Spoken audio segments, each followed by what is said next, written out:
विद्यार्थ्यांचे सहर्ष स्वागत करते।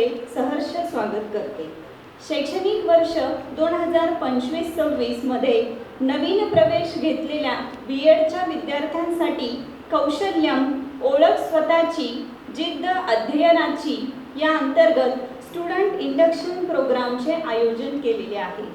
Individuals deal effectively with the demands and challenges of everyday life.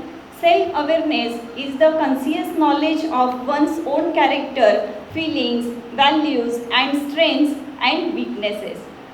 तसेच मी आदरणीय डॉक्टर चंद्रकांत बोरसे सर यांना विनंती करते की त्यांनी आपले मनोगत व्यक्त करावे।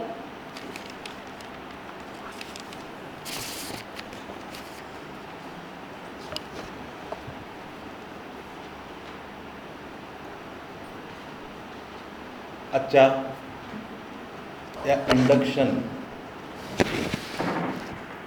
प्रोग्राम उद्घाटन प्रसंगी मंचावर उपस्थित असणारे आमचे मित्र महाविद्यालयाचे प्राचार्य डॉक्टर भावे सर, त्याचबरोबर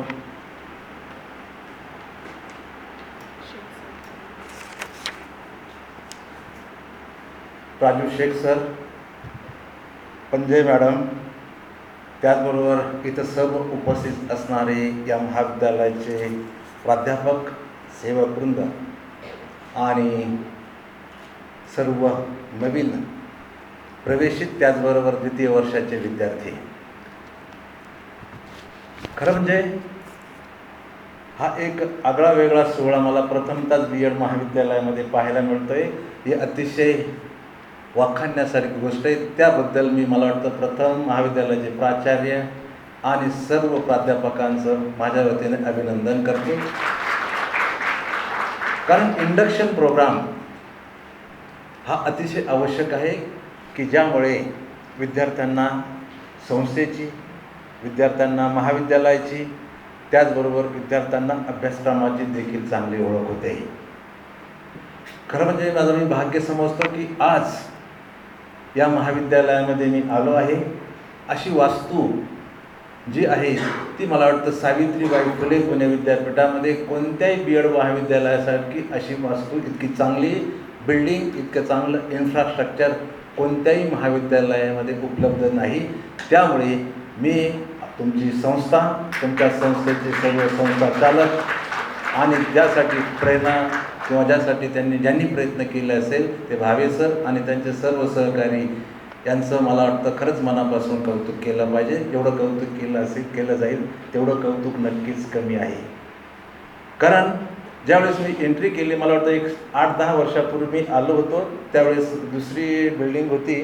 त्या बिल्डिंगमध्ये आणि ह्या बिल्डिंगमध्ये मला वाटतं ड्रास्टिक चेंज आहे, इतका काहीतरी फरक आहे की त्या फरकामुळे मला वाटतं आता जे काही नवीन एज्युकेशन पॉलिसी 2020 इम्प्लिमेंट झालेली आहे, UG लेवलला इम्प्लिमेंट झाली आहे, PG लेवलला इम्प्लिमेंट झालेली आहे। फक्त इम्प्लिमेंट झाली नाही ती फक्त टीचर एज्युकेशन इन्स्टिट्यूट्समध्ये आहे। परंतु ज्यावेळेस तुम्हाला ही नवीन पॉलिसी शिक्षण क्षेत्रामध्ये किंवा टीचर एज्युकेशन इन्स्टिट्यूटमध्ये इम्प्लिमेंट करावी लागेल, त्यावेळेस मला वाटतं सावित्रीबाई फुले पुणे विद्यापीठाअंतर्गत 3 जिल्ह्यांमध्ये जे काही NCTचे नॉर्म्स आहेत, त्यांचे जे काही एलिजिबिलिटीज आहेत, त्यांचे जे क्रायटेरियाज आहेत, त्या क्रायटेरिया अतिशय फुलफिल करणारे मला वाटतं एकमेव तुमचं BEd महाविद्यालय असेल। आमचं पण नाही आहे।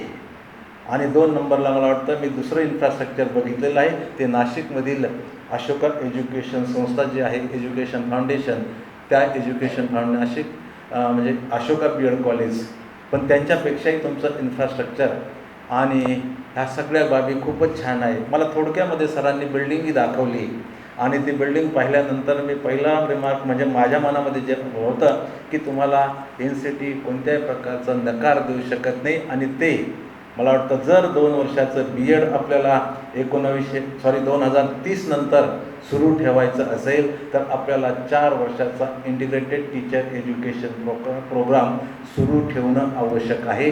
आणि तो ठेवण्यासाठी मला वाटतं तुमची संस्था, तुमचं महाविद्यालय, तुमचे प्राचार्य आणि सर्वच या ठिकाणी असणारे त्यांचे सहकारी नक्कीच कार्यरत राहतील आणि प्रयत्नशील असतील. मला वाटतं त्यामध्ये कोणत्या प्रकारची त्रुटी किंवा वानवा जाणवणार नाही, हे मला नक्की जाणवतं. आता आज ज्योती मिस्त्री हिने थोडेसे माझा जास्त परिचय करून दिला. खरं म्हणजे एवढा परिचय नाही आहे. मी फक्त 33-34 वर्षापासून शिक्षक म्हणून नाशिक शिक्षणशास्त्र महाविद्यालयामध्ये कार्यरत आहे. 1993 पासून आणि 2016 पासून प्राचार्य आहे. शिक्षकाची ओळख फक्त वर्गामध्ये गेल्यानंतरच होत असते, यापेक्षा दुसरं काही नाही. आता नवीन अभ्यासक्रम जो काही तुमच्यासमोर सावित्रीबाई फुले पुणे, खरं म्हणजे तुम्ही भाग्यशाली आहात. तुम्ही इतके भाग्यशाली आहात की जे विद्यार्थी द्वितीय वर्षाला आहेत त्यांची शेवटची बॅच असेल की ते ॲन्युअल पॅटर्नचे विद्यार्थी म्हणून बाहेर पडणार आहेत. आणि प्रथम वर्षासाठी जे विद्यार्थी इथं प्रवेशित झालेले आहेत ते यासाठी भाग्यशाली आहेत की ते प्रथम वर्षामध्ये आपलं जे काही सेमिस्टर पॅटर्न आहे त्या सेमिस्टर पॅटर्नसाठी प्रवेशित झालेला आहेत. म्हणजे जे विद्यार्थी द्वितीय वर्षाचे बाहेर पडतील ते सांगतील की मी ॲन्युअल बॅचचा शेवटचा विद्यार्थी आहे, आणि प्रथम वर्षाचे विद्यार्थी सांगतील की मी सेमिस्टर पॅटर्नचा या महाविद्यालयाचा प्रथम वर्षाचा विद्यार्थी आहे. जर बघितलं तर जवळपास 90% विद्यार्थिनी आहेत, जवळपास 90% विद्यार्थी आहेत आणि 10% विद्यार्थी आहे. त्यामुळे ह्या महाविद्यालयाने आणि या संस्थेने जे विद्यार्थिनींसाठी ज्या सुविधा उपलब्ध करून दिलेल्या आहेत त्या खरंच वाखाणण्यासारख्या आहे. जर अभ्यासक्रमामध्ये जर तुम्ही मी सुरुवातीला थोडंसं अभ्यासक्रमावर प्रकाश टाकेल आणि नंतर मी माझ्या विषयाकडे येईल. जर नवीन अभ्यासक्रम बघितला असेल तर नवीन अभ्यासक्रमामध्ये जे काही डिजिटली टीचिंग स्किल्स हा एक नवीन अभ्यासक्रम समाविष्ट केलेला आहे. आणि तो केल्यानंतर ज्यावेळेस आम्ही सिलेबस डाउनलोड केला आणि मी माझ्या सहकाऱ्यांना चर्चा करायला सांगितली तर चर्चा त्याच विषयावरती येऊन थांबायची की याच्याबाबत काय करायचं आपल्याला. पण हा प्रश्न प्रत्येक महाविद्यालयामध्ये भेडसावणार आहे, हा प्रश्न प्रत्येक ठिकाणी उद्भवणार आहे. परंतु तुमचं एकमेव महाविद्यालय असेल की त्या ठिकाणी डिजिटल टीचिंग स्किल्स आवश्यक आहे. डिजिटली टीचिंग करण्यासाठी तो प्रश्न तुम्हाला उद्भवणार नाही, कारण प्रत्येक वर्गामध्ये स्मार्ट बोर्ड्स लावलेले आहेत आणि वायफाय आहेत आणि सगळ्या प्रकारच्या सुविधा आहेत. याचाच अर्थ असा होतो की जो विद्यार्थी या महाविद्यालयामधून बाहेर पडेल, जो विद्यार्थी इथून डिग्री घेऊन बाहेर पडेल, तो मला वाटतं नक्कीच डिजिटली आवश्यक असणारे जे स्किल्स आहेत ते सर्व ॲक्वायर करून किंवा ॲक्विजिट करून तो विद्यार्थी नक्कीच बाहेर पडलेला असेल. त्यामुळे तुम्ही सगळं भाग्य पुन्हा मी उद्धृत करतो की तुम्ही खरंच चांगल्या महाविद्यालयामध्ये प्रवेश घेतलेला आहे. याचा अनुभव द्वितीय वर्षाच्या विद्यार्थ्याला तर येतोच आहे, परंतु जे प्रथम वर्षात प्रवेशित विद्यार्थी त्यांना पण येईल, यामध्ये कोणत्याही प्रकारची शंका नाही. पुनश्च एकदा मी सर्व या महाविद्यालयाचे प्राचार्य, सर्व सहकारी, त्यांचे प्राध्यापक आणि उपस्थित सर्व विद्यार्थ्यांचे अभिनंदन करतो आणि मी माझ्या मूळ विषयाकडे येतो. आपल्याला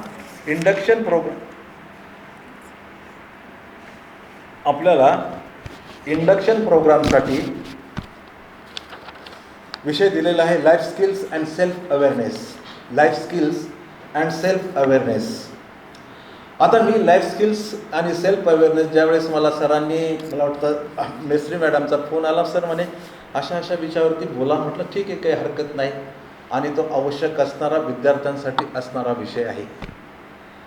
आता आपल्याला लाईफ स्किलचा विचार करताना आपल्या डेली टीचिंग स्किल जे आहेत त्या डेली टीचिंग स्किलवरती आपल्याला जास्त प्रकाश टाकावा लागेल की ॲक्च्युअल वर्गामध्ये क्लासरूममध्ये होणारं टीचिंग आणि दैनंदिन जीवनामध्ये घडणारं टीचिंग याचा जर आपण साकल्याने विचार केला तर मला वाटतं आपल्याला टीचिंग लाईफ स्किल्सच्या बाबत थोडीशी क्लिअरिटी येईल की नेमकं आपल्याला वर्गामध्ये गेल्यानंतर काय करायचं आहे आणि आपण काय करणं अपेक्षित आहे.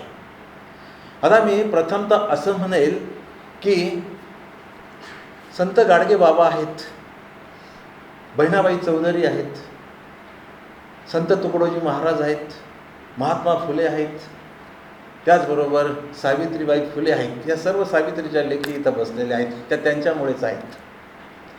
जर यांच्याकडे जर बघितलं तर ते सगळे लोकशिक्षक म्हणून ते लोकसेवक होते, ते संत होते, परंतु त्याचबरोबर ते एक लोकशिक्षक म्हणूनही आज आपण त्यांच्याकडे बघतो.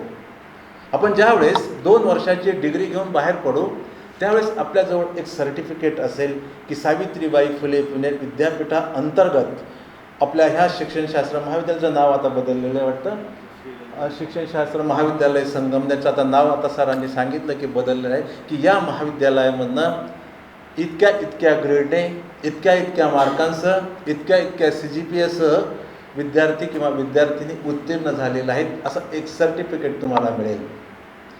याचा अर्थ तुम्ही शिक्षकी पेशात पदार्पण करण्यासाठी काय झालेलं आहात, सज्ज झालेला आहात. फक्त तुम्हाला एंट्री लेवलसाठी एक इलिजिबिलिटी म्हणून, पात्रता म्हणून हे सर्टिफिकेट उपयुक्त होणार आहे. परंतु फक्त आपल्याला एक सर्टिफिकेट मिळालं, 80% मार्क्स मिळाले, 85% मार्क्स मिळाले किंवा O ग्रेड मिळाली किंवा अमुक A+ ग्रेड मिळाली किंवा A ग्रेड, कोणती ग्रेड मिळू द्या, म्हणजेच आपण शिक्षक झालो असा जर कोणाचा भ्रम असेल तर मला वाटतं तो काढून टाकला पाहिजे. कारण तर फक्त तुम्हाला एंट्री लेवल, फक्त तुम्हाला नोकरी मिळवण्यासाठी, शिक्षक म्हणून पदार्पण करण्यासाठी या सर्टिफिकेटचा उपयोग आहे. मग ह्या संत गाडगे बाबांजवळ कोणत्या प्रकारचं सर्टिफिकेट होतं का? संत तुकडोजी महाराजांजवळ असं एखादं सर्टिफिकेट होतं का? बहिणाबाई चौधरींजवळ एखादं सर्टिफिकेट होतं का? मला वाटतं नाही. त्यांच्याजवळ कोणत्या प्रकारचं सर्टिफिकेट नव्हतं. परंतु इतके वर्ष उलटलेले आहेत तरी आपण आज त्यांना लोकशिक्षक म्हणून मान्यता मिळालेली आहे, संत म्हणून मान्यता मिळालेली आहे. सचिन तेंडुलकर आहे, महेंद्रसिंग धोनी आहे, त्याचबरोबर विराट कोहली आहे किंवा अमिताभ बच्चन असेल, वेगवेगळ्या क्षेत्रामध्ये कार्य करणाऱ्या वेगवेगळ्या व्यक्ती असतील, त्यांच्याजवळ एखादं सर्टिफिकेट आहे का?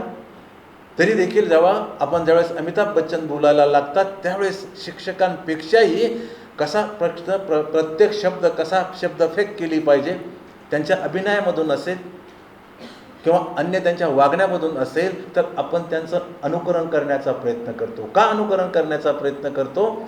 तर ते आपल्याला बोलणारे, त्यांचे जे बोलण्याची लकब असेल किंवा डायलॉग फेकण्याची जी पद्धती असेल, शिक्षकाचं जे कम्युनिकेशन असेल, अशा प्रकारचं कम्युनिकेशन ते आपल्यासमोर करतात. म्हणून आपण त्यांना ऐकूसं वाटतं, त्यांचं ऐकावं वाटतं आणि त्यांच्यासमोर तासनतास बसून TV समोर आपण त्यांना ऐकावं वाटतं. का? तर त्यांनी स्वतःला ज्या क्षेत्रामध्ये त्यांना आनंद मिळत होता, त्या क्षेत्रामध्ये ते पारंगत होऊ शकत होते, त्या क्षेत्रामध्ये ह्या सगळ्या व्यक्तींनी काम केलेलं आहे. म्हणून आज सर्व समाज किंवा संपूर्ण देश किंवा संपूर्ण जग या लोकांकडे बघतो आहे, आदराने बघतो आहे. मग त्यांच्याजवळ कोणत्याही प्रकारचं सर्टिफिकेट नसताना देखील ते असं करू शकतात. आता समजा तुम्हाला जर एखाद्या, प्रत्येकाचं ठरलेलं आहे की तुम्हाला वाटतं की मला अमुक एका टेलरकडनंच माझे कपडे शिवले पाहिजे.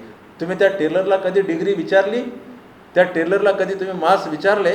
नाही विचारले. जर आपले शूज किंवा चप्पल तुटली असेल नकळत तर आपणही अशा विशिष्टच ठिकाणी जातो आणि त्यांच्याकडनं आपली चप्पल किंवा आपले शूज शिवून घेतो किंवा पॉलिश करून घेतो. परंतु मला नाही वाटत, कारण का करून घेतो की तुम्हाला माहिती की तोच व्यक्ती चांगली पॉलिश करेल, तोच व्यक्ती चांगला शूज शिवेल, म्हणून आपण त्याच्याकडे जातो. पण मला नाही वाटत की कोणी त्याला सर्टिफिकेट विचारलं असेल किंवा किती मार्क्स मिळालेले आहे तुझ्या ह्या सर्टिफिकेटच्या किंवा किती CGPA ना तू ही डिग्री उत्तीर्ण झालेला आहे, नाही विचारलं. का नाही विचारलं? तुम्हाला कल्पना आहे की त्याच्याजवळ असणारे जे स्किल्स आहेत, त्याने जे काही स्किल्स स्वतः अनुभवाने कमविलेले आहेत, अनुभवाने मिळवलेले आहेत, त्या स्किलनुसार त्यानं त्याच्या व्यवसायामध्ये, त्याच्या कामामध्ये पारंगत झालेला आहे आणि म्हणून आपण त्याच व्यक्तीकडे जातो, त्याच टेलरकडे जातो. हे सहजपणे शक्य होत नाही. मग असे शिक्षक आपल्याला समाजामध्ये उपलब्ध आहेत का? असे शिक्षक आपल्याला समाजामध्ये मिळतात का? मला वाटतं आपल्याला महाविद्यालयामध्ये किंवा वर्गामध्ये अध्यापन करण्यापेक्षा प्रत्यक्ष फील्डवर जाऊन प्रत्यक्ष विद्यार्थ्यांसाठी काम करणं ही अतिशय वेगळी गोष्ट आहे. आणि ते जोपर्यंत आपल्याला जमत नाही, जोपर्यंत आपण करत नाही, तोपर्यंत मला वाटतं हे शक्य होणार नाही. याचा अर्थ काय होतो? समजा एखादा BE मेकॅनिकल झालेला विद्यार्थी आहे, ME मेकॅनिकल झालेला विद्यार्थी आहे आणि एका मोठ्या कंपनीमध्ये काम करतो आहे, आणि एक 7वी 8वी झालेला एक 20 वर्षापासून त्या कंपनीमध्ये काम करतो आहे.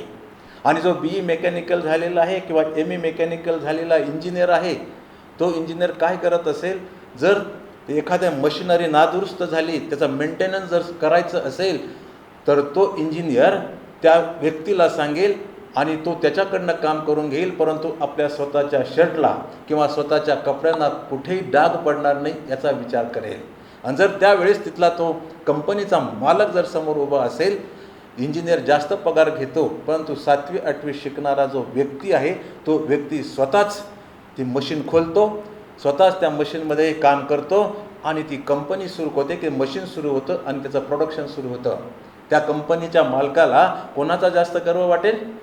मला वाटतं त्या इंजिनियरचा नाही, तर जो 7वी 8वी झालेला जो अनट्रेंड माणूस होता, परंतु त्याने स्वतः ते स्किल्स ॲक्वायर केलेले आहेत, संपादन केलेले आहेत, आणि म्हणून त्या कंपनीच्या मालकाला त्या कमी शिकलेल्या परंतु स्किल्ड वर्करवरती जास्त गर्व वाटेल, अभिमान वाटेल, कारण त्याने प्रॉडक्टिव्हिटीसाठी काम केलेलं आहे, फक्त पगारासाठी काम केलेलं नाही.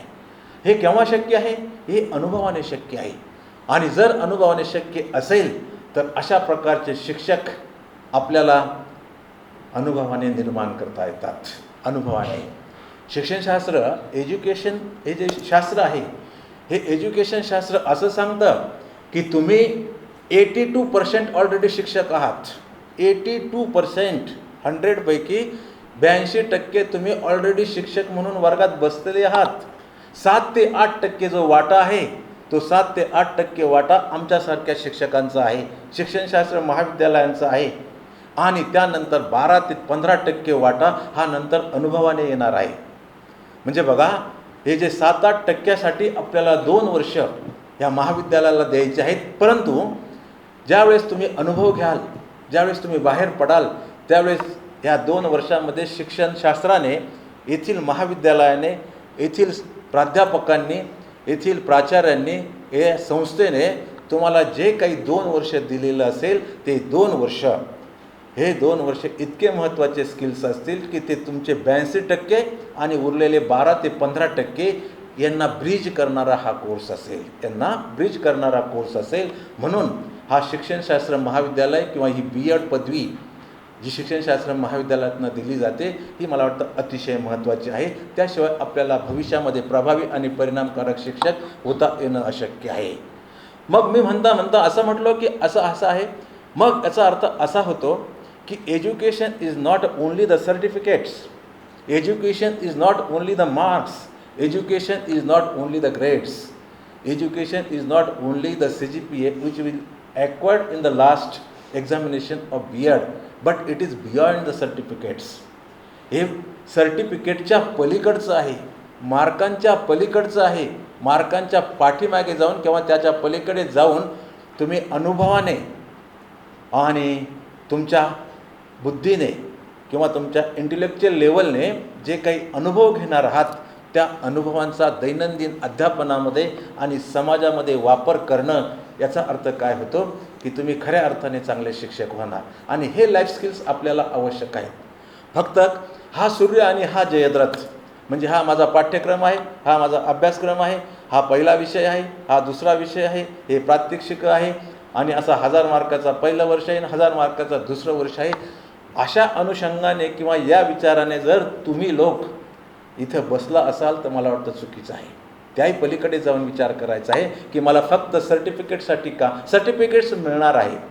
मला वाटतं BEdला अभ्यासक्रम पूर्ण करताना असे बरेच विद्यार्थी असेल की नकळत एखादा 2 विद्यार्थी कमी मार्क असतील, परंतु इथे बसणारा प्रत्येक विद्यार्थी इतका स्वतःहून आलेला आहे की त्याला माहिती की नाही, मला अभ्यास केला पाहिजे, मी अभ्यास केला तरच काय होईल, मला मार्क्स मिळतील. ही जाणीव प्रत्येक विद्यार्थ्याला आहे, प्रत्येक विद्यार्थी अवेअर आहे. परंतु जी टीचिंग स्किल्ससाठी, लाईफ स्किल्स किंवा टीचिंगसाठी बाहेर पडताना जी आवश्यक स्किल्स आहेत, त्या स्किल्सची गरज आहे. आणि ती गरज मला वाटतं यानंतर अनुभवाने तुम्हाला प्राप्त करायची आहे. काही स्किल्स, काही गोष्टी तुम्हाला महाविद्यालयात उपस्थित राहूनही प्राप्त करता येतील, यात कोणतीही शंका नाही.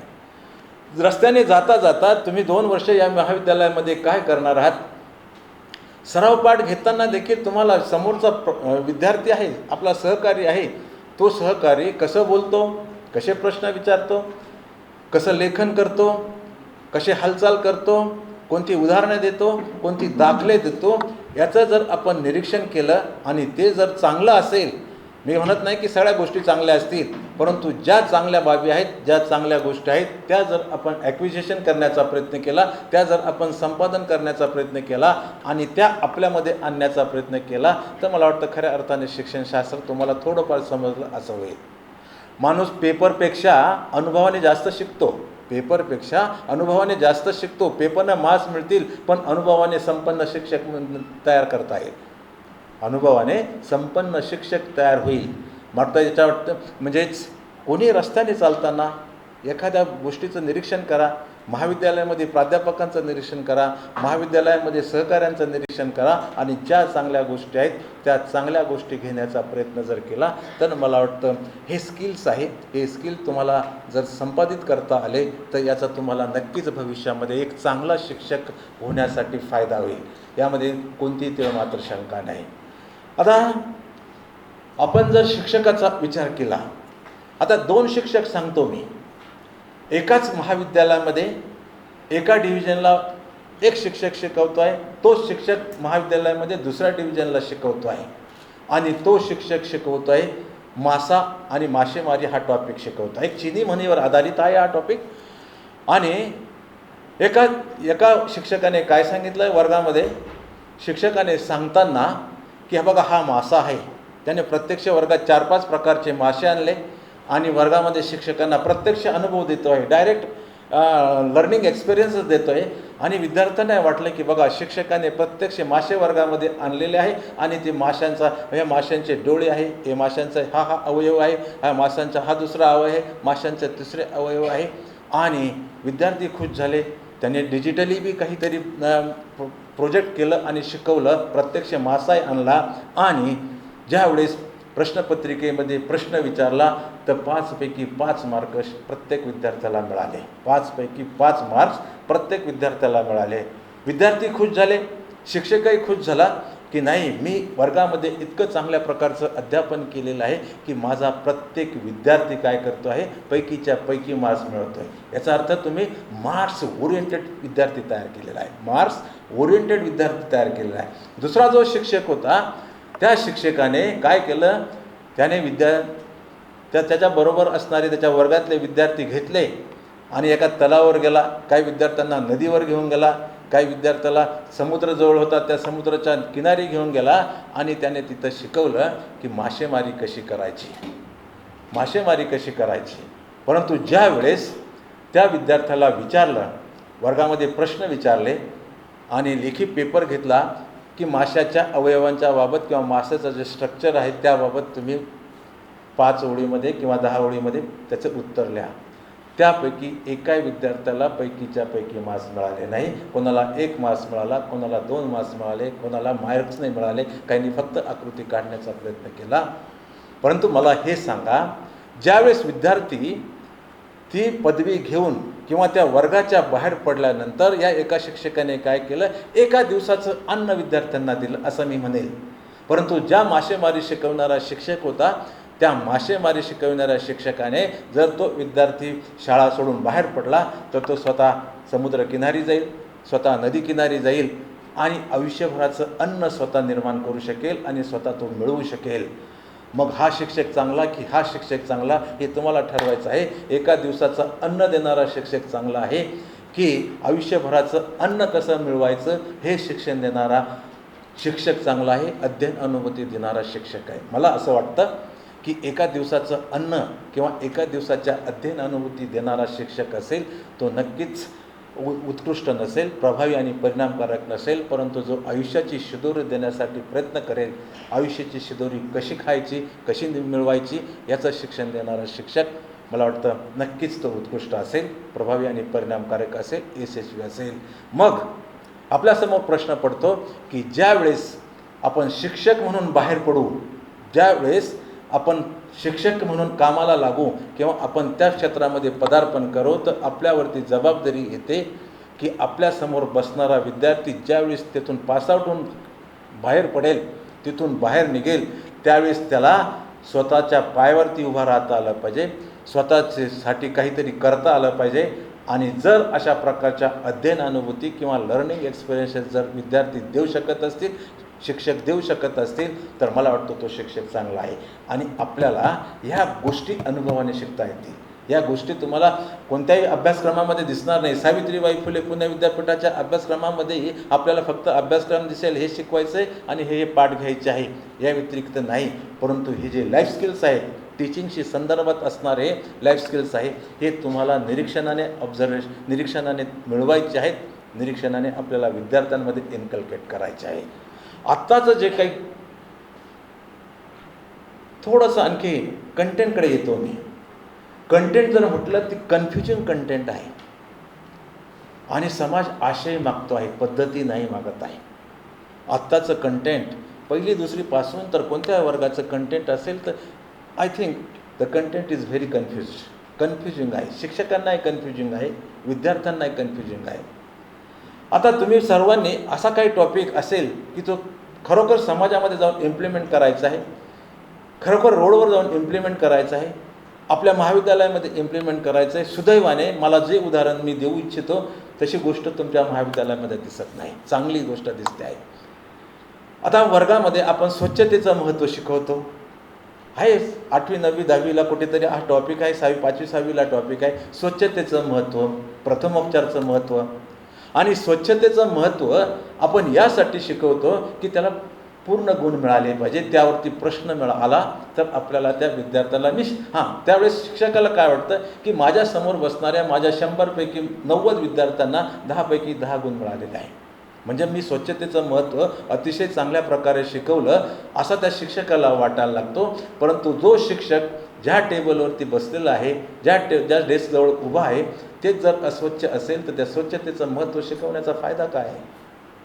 आणि जर विद्यार्थी बसलेले असतील त्या बाकाच्या आजूबाजूला जर कागदांचे तुकडे पडलेले असतील आणि तो विद्यार्थी जर ते आजूबाजूला पडलेले कागदांचे तुकडे जर उचलून डस्टबिनमध्ये टाकत नसेल तर पैकीच्या पैकी मार्क मिळवण्याचा फायदा काय आहे.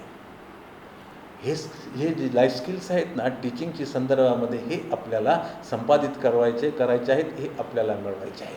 म्हणजे फक्त शिकवणं गरजेचं नाही, परंतु ते प्रत्यक्ष आपल्याला कार्यवाही कशी करता येईल, प्रत्यक्ष आपल्याला त्याचा वर्गामध्ये किंवा समाजामध्ये त्याचा अवलंब कसा करता येईल हे पाहणं अतिशय महत्त्वाचं आहे. आणि यासाठी मला वाटतं शिक्षणशास्त्र महाविद्यालय जे काही 2 वर्षामध्ये तुम्हाला अध्ययन अनुभूती देतील त्याच्यातनंच आपल्याला ह्या गोष्टी घडवायच्या आहेत, त्याच्यातनंच आपल्याला ह्या गोष्टी मिळवायच्या आहेत. याशिवाय शक्य नाही. जर आपण फक्त अभ्यासक्रम म्हणून मार्कन म्हणून जर पाहत असाल तर मला वाटतं ते चुकीचं आहे. आणि तशा दृष्टिकोनातनं 2 वर्षासाठी ह्या महाविद्यालयामध्ये आपण असं न बघता आपण जर अशा दृष्टिकोनातनं लाईफ स्किलच्या दृष्टिकोनातनं जर बघितलं तर ते आपण वर्गामध्ये ट्रॅफिकचे नियम शिकवतो, ट्रॅफिकचे नियम, आणि विद्यार्थी बाईकवर बसल्यानंतर किंवा 4 व्हीलरवर बसल्यानंतर समोर दिसणारा सिग्नल तोडून टाकतो आणि सरळ निघून जातो. काय अर्थ आहे शिकवण्याचा. मग वर्गामध्ये शिकवलं कशासाठी की नाही रस्त्यावरती अपघात होऊ नये, ॲक्सिडेंट होऊ नये म्हणून तुम्ही काय केलं पाहिजे की वाहतुकीचे नियम पाळले पाहिजे, वाहतुकीचे ट्रॅफिकचे रूल्स आहेत ते रूल्स अँड रेग्युलेशन्स फॉलो केले पाहिजे. यासाठी आपण काय करायचं आहे, जे वर्गामध्ये अध्ययन करतो आहोत, म्हणजे याचा अर्थ काय झालेला आहे, आपण फक्त टीचिंग करतो आहोत, लर्निंग होत नाही. टीचिंग लर्निंग ह्या एकमेकांशी संबंधित असणाऱ्या गोष्टी आहेत. टीचिंग होतं पण लर्निंग होत नाही. आणि समाज याचसाठी कंटेंट मागतो आहे की विद्यार्थ्याचं लर्निंग झालं पाहिजे, विद्यार्थ्यांचं अध्ययन झालं पाहिजे. आणि जोपर्यंत विद्यार्थ्याला अध्ययन स्वतः करायचं आहे, शिक्षक फक्त काउन्सिलर असेल, शिक्षक फक्त तुमचा फॅसिलिटेटर असेल, शिक्षक फक्त मोटिवेटर असेल, टीचर फक्त तुम्हाला असिस्ट करेल, बाकी सर्व गोष्टी आपल्याला करायच्या आहे. तुम्ही म्हणत असाल की ह्या सगळ्या गोष्टी शिक्षकांनी प्राचार्यांनी आम्हाला शिकवायच्या आहेत, नाही, या आपल्याला स्वतः शिकायच्या आहेत. कारण असं म्हटलं जातं की टीचिंग इज ॲन आर्ट. अध्यापन ही फक्त कला आहे. आणि शिक्षक काय करतोय, to assist another two learn, to motivate another two learn, to encourage another two learn. फक्त शिक्षकाची भूमिका, मी तर असं म्हणेल की ज्या ठिकाणी विद्यार्थी अडतो ना, ज्या ठिकाणी विद्यार्थ्याला समस्या येते ना, तिथून पुढे शिकवायला सुरुवात केली पाहिजे. वर्गामध्ये गेल्या शिकवायला सुरुवात करण्यापेक्षा विद्यार्थ्यांना जर प्रश्न विचारले आणि तिथून आपल्याला सुरुवात करता आली पाहिजे की हा विद्यार्थी इथे अडलेला आहे. वर्गामध्ये आणखी आतापर्यंतची एक वेगळीच संकल्पना आहे की जो वर्गामध्ये विद्यार्थी शांत बसेल, तोंडावर बोट ठेवून बसेल, हाताची घडी घालून बसेल, तो विद्यार्थी वर्गात खूप चांगला असं आत्तापर्यंत म्हणत आलेले आहेत.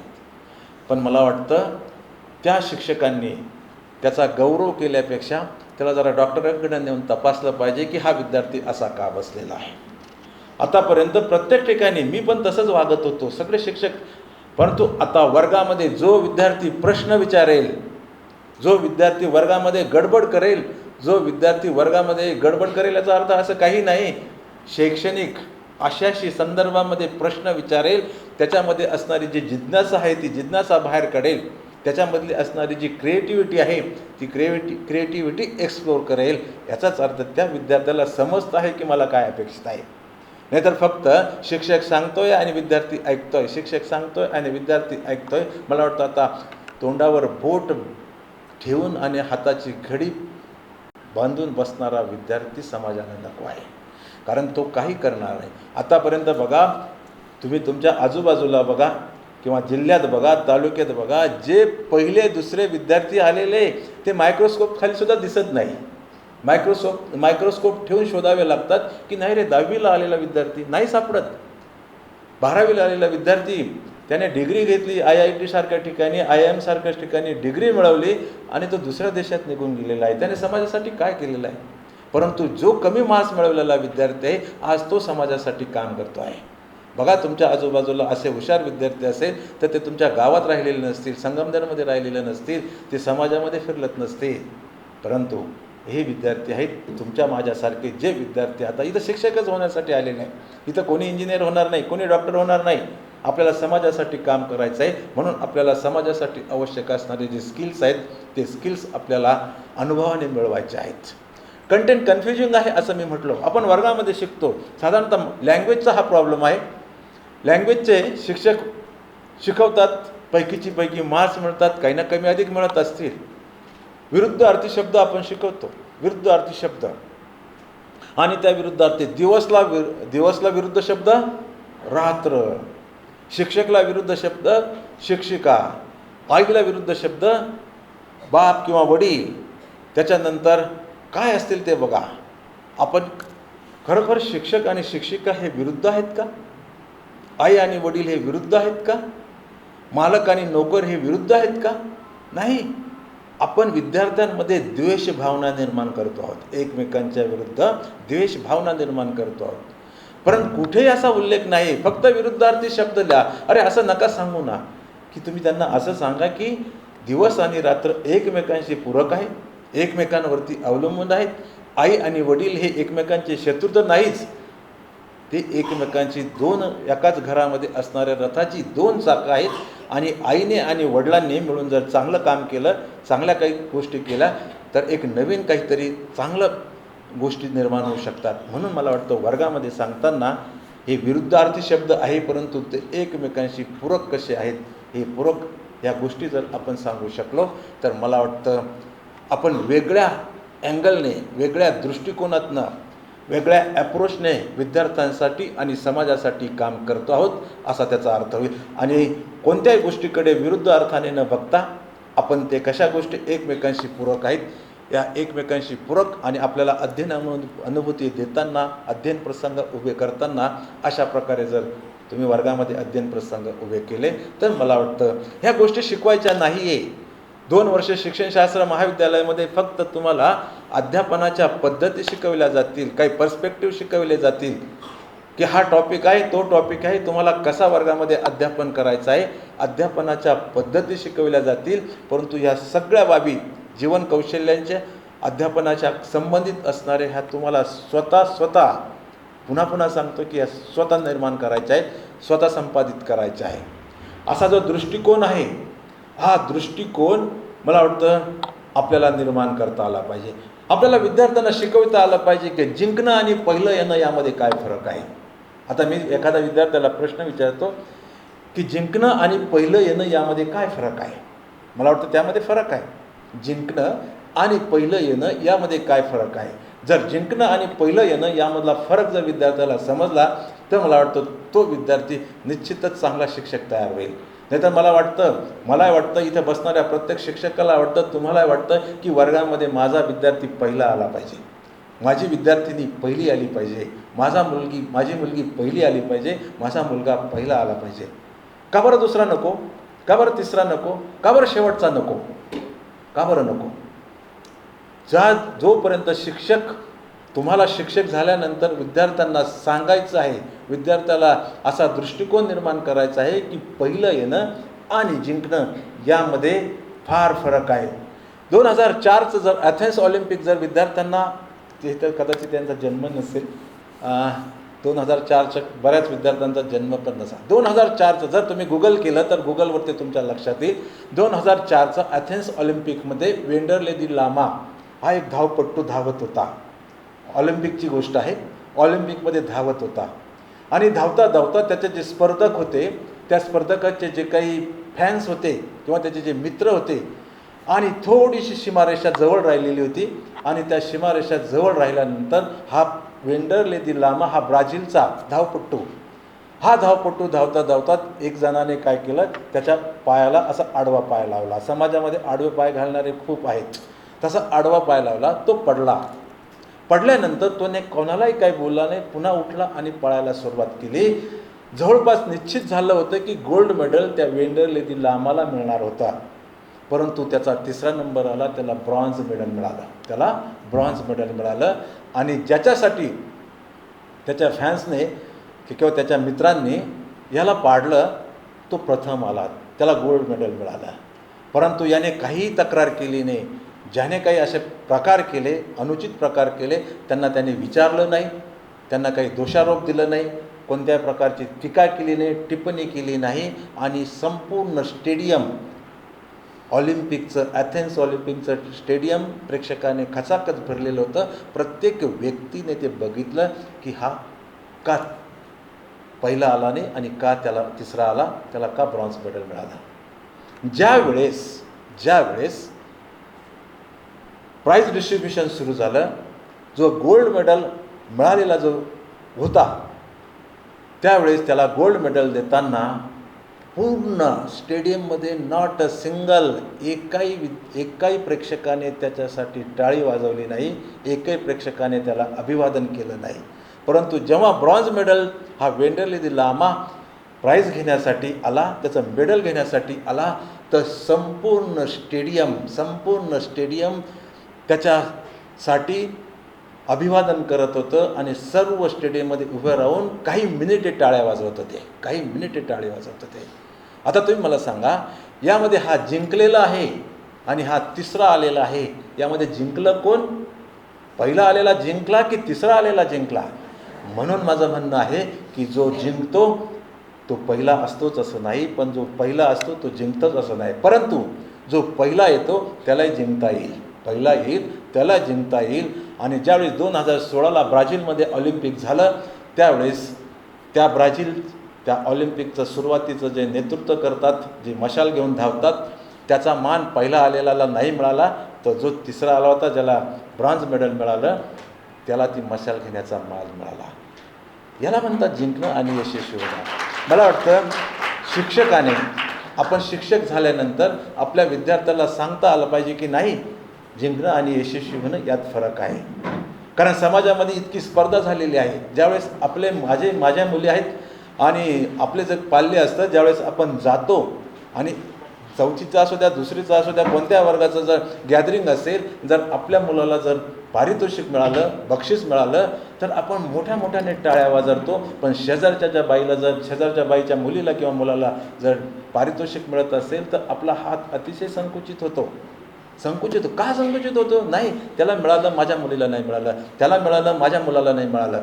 जोपर्यंत ह्या दृष्टिकोनामधनं आपण द्वेषभावना निर्माण करतो आहोत. समाजाला आज द्वेषभावना नको आहे, समाजाला आज मत्सर नको आहे, समाजाला आज वैरभावना नको आहे, तर समाजाला आज हातात हात घालून चालणारा व्यक्ती हवा आहे, हातात हात घालून चालणारी विद्यार्थी हवे आहेत, विद्यार्थिनी हवे आहेत, समाज हवा आहे. आणि ही जबाबदारी मला वाटतं ही 2री 3री कोणावर नसून, ज्यावेळेस तुम्ही भविष्यात शिक्षक व्हाल, ज्यावेळेस तुम्ही शिक्षक म्हणून पदार्पण कराल, त्यावेळेस मला वाटतं ही सर्व जबाबदारी नीटनेटकी पार पाडण्याची तुमच्यावरती आहे आणि त्यासाठी असा दृष्टिकोन आपल्याला विद्यार्थ्यांमध्ये निर्माण करता आला पाहिजे. आपल्याला विद्यार्थ्याला स्वावलंबी बनवता आलं पाहिजे. विद्यार्थ्याला स्वावलंबी बनवता आलं पाहिजे. सर, मॅथचं काम चालू होतं त्या काळामध्ये मी महाविद्यालयामध्ये एक प्रयोग केला. आमच्या शिक्षकांनी मला विरोध केला, परंतु सगळे शिक्षक काम करत होते. परंतु मी म्हटलं नाही, तुम्ही काहीच करू नका, मी तो एक प्रयोग करतो. प्रयोग असा होता की सर्व विद्यार्थ्यांना ओपन बुक टेस्ट दिली.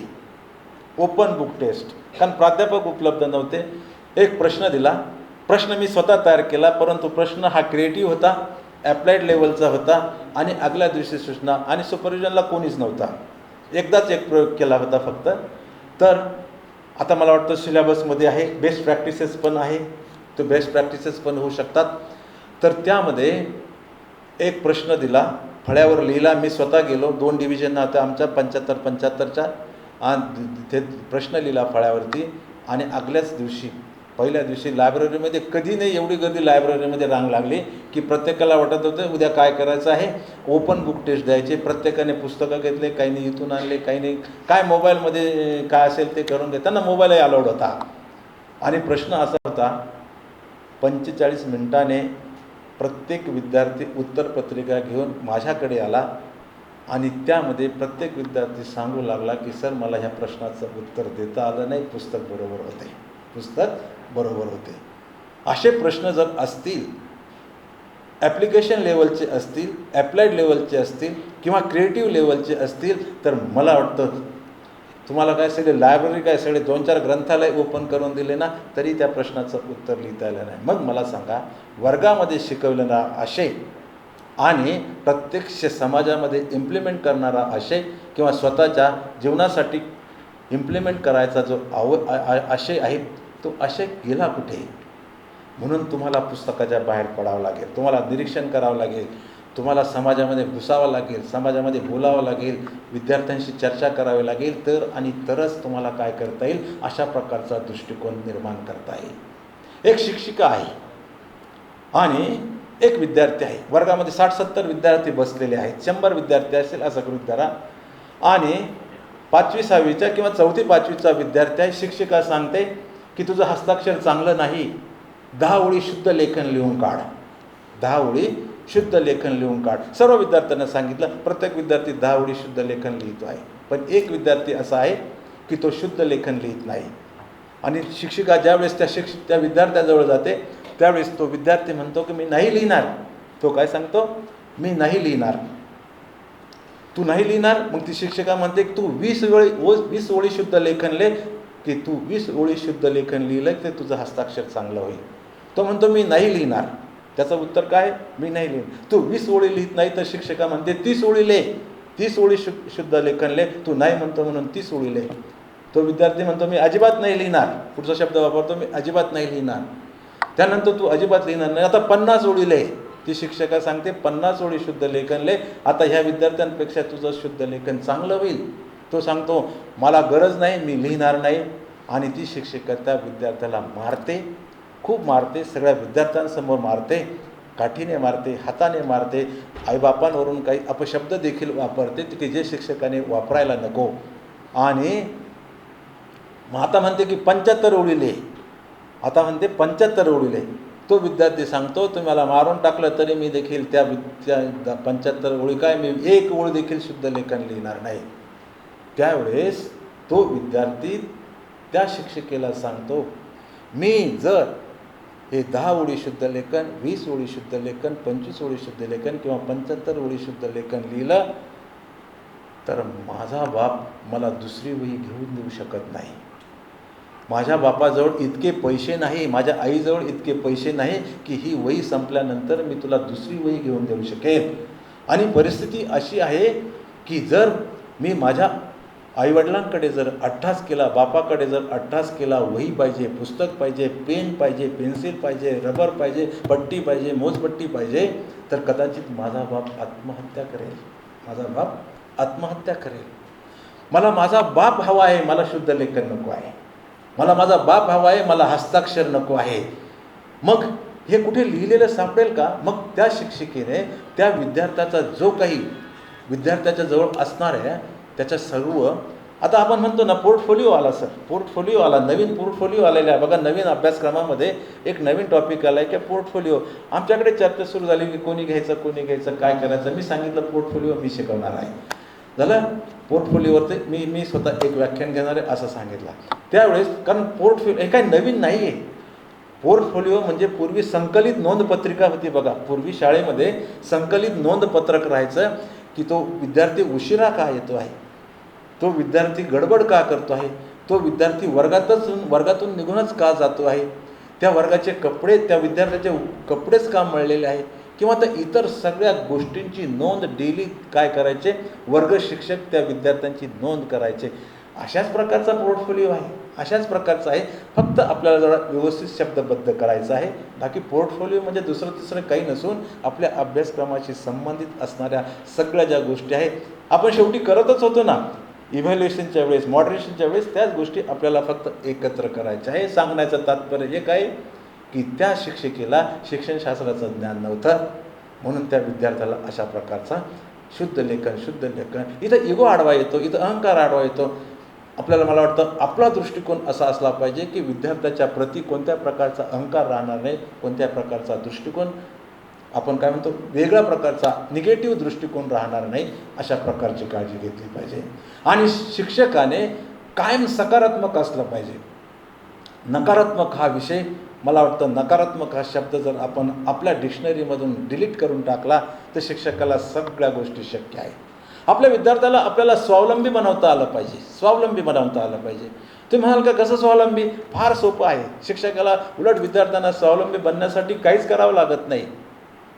एक राजा होता, त्याच्याजवळ 2 गरुड पक्षी होते. किती पक्षी होते? 2 गरुड पक्षी होती. छोटी छोटी पिल्लं होती. आणि राजा म्हटल्यानंतर सगळं ते सकाळी ज्यावेळेस बगीचात यायचा त्यावेळेस ते दोन्ही पक्षी अशा हाताने सोडायचा. आणि हाताने सोडल्यानंतर एक पक्षी उंच उंच उंच उंच भरारी घ्यायचा आणि तो कदाचित त्या आकाशाच्याही म्हणजे ढगाच्या वरती जाऊन विसावत. आणि गरुड पक्षी हा ढगाच्या वरती जाऊन विसावतो हे सगळ्यांना माहीत. आणि दुसरा पक्षी उडायचा आणि सम बसणाऱ्या फांदीवर जाऊन बसायचा. असं महिना झाला, 2 महिना झाला, 3 महिने झाले, एक पक्षी उडतो आहे, दुसरा गरुड पक्षी काय करतो आहे, फक्त त्या फांदीवर जाऊन बसतो आहे. राजा चिंतित पडला की अरे एक दोन्ही एकाच आईचे पिलं आहेत, एक गरुड पक्षी उंच उंच भरारी घेतो आहे आणि दुसरा तर काय.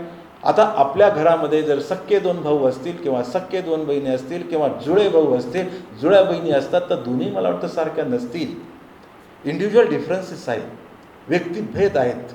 जर असं असेल तर त्या राजाने दवंडी पिटले की जो या माझ्या दुसऱ्या गरुड पक्षाला उंच उंच भरारी घेण्यासाठी शिकवेल त्याला योग्य ते प्रकारचं बक्षीस राजाकडनं दिलं जाईल. अशी संपूर्ण दवंडी गावामध्ये पिटवली.